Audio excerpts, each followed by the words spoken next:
Hey guys, Drifter here. Welcome to another episode of Modern Warfare 3 In Depth. This is going to be our first light machine gun episode, and I'm not actually covering a light machine gun today. Today I'm discussing the effects of kick and grip combined, and a couple other attachments on light machine guns. Now, I'm not going to lie, I haven't tested these on all light machine guns because I'm pretty bad with these weapons, and it takes me a long time to level them up. What I do have leveled up is the LSW-86, so that's going to be our test weapon, and in most of the reference material that I have, which is Denkir's forums and honestly other people's YouTube videos, that's the weapon that's being tested that they test, so that's the best thing for me to compare to.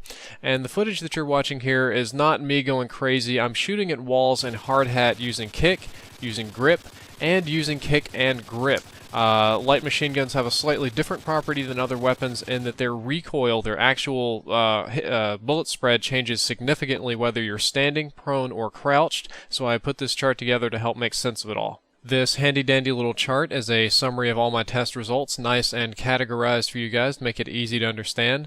The columns are if I'm standing, crouch, or prone, which is very important, and the rows are kick, grip, and kick and grip, depending on what weapon I was testing. You'll notice that when I'm standing, the difference between kick and grip is not very much. When I crouch, the grip starts to have an advantage. The crouch shooting on the kick seems to wobble a little bit too much side to side for me, and when I'm prone, I see even more improvement with the grip. It's a much tighter spread. Now, the information that I've seen in other videos and online would indicate that if I did this test at a longer range, I would see an even greater improvement, because I was a little bit close and you can see how the bullets are overlapping, but apparently grip when prone is really good.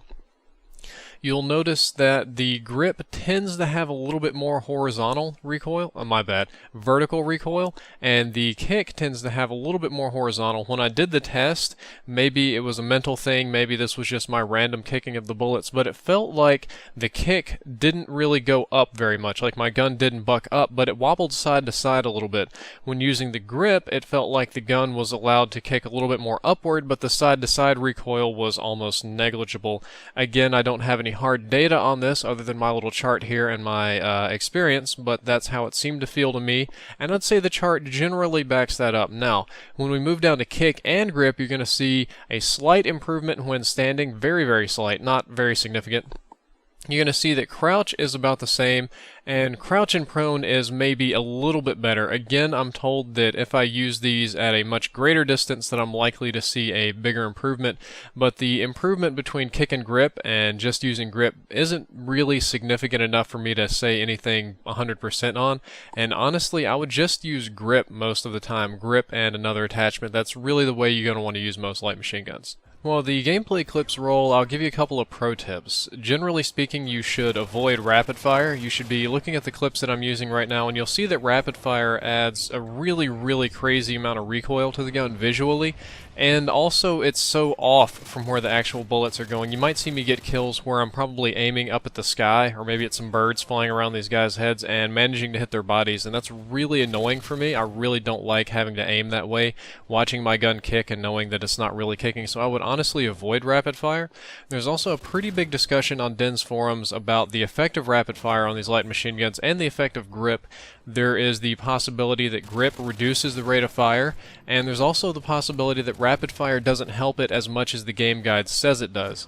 So I can deal with less fire rate for more accuracy, but if rapid fire doesn't make the gun any more accurate and it doesn't make it shoot faster, then why in the hell would I use it?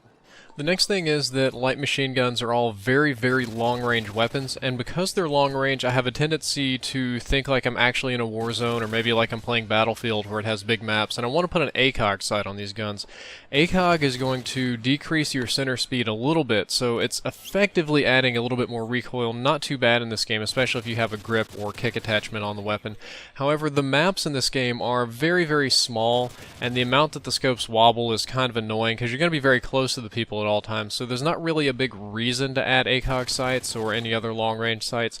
Thermal sights on some weapons can be very, very effective. I'm going to cover that later in the actual gun reviews, but for the most part I would recommend just going with red dot sight and grip with all light machine guns. If you want to do kick and grip, I would go red dot sight and grip and run your specialist, so when you get up to 8 kills you'll get all the other proficiencies including range and kick and steady and all that other sort of stuff, and it'll be a very, very dangerous weapon. Well guys, that's all for this episode. I hope that you have learned something useful, and in the next episode I'm going to be going over the LSW-86, and a quick heads up, school is back, homework is in session constantly all the time, and I don't have very many unlocks on my light machine guns, so the progression of the in-depth episodes is going to slow down a little bit as I slog through these homework assignments and light machine guns. You'll probably see a lot more of the other kind of content on my channel, the ghost stories and the noob versus pro for a little while. Drifter out.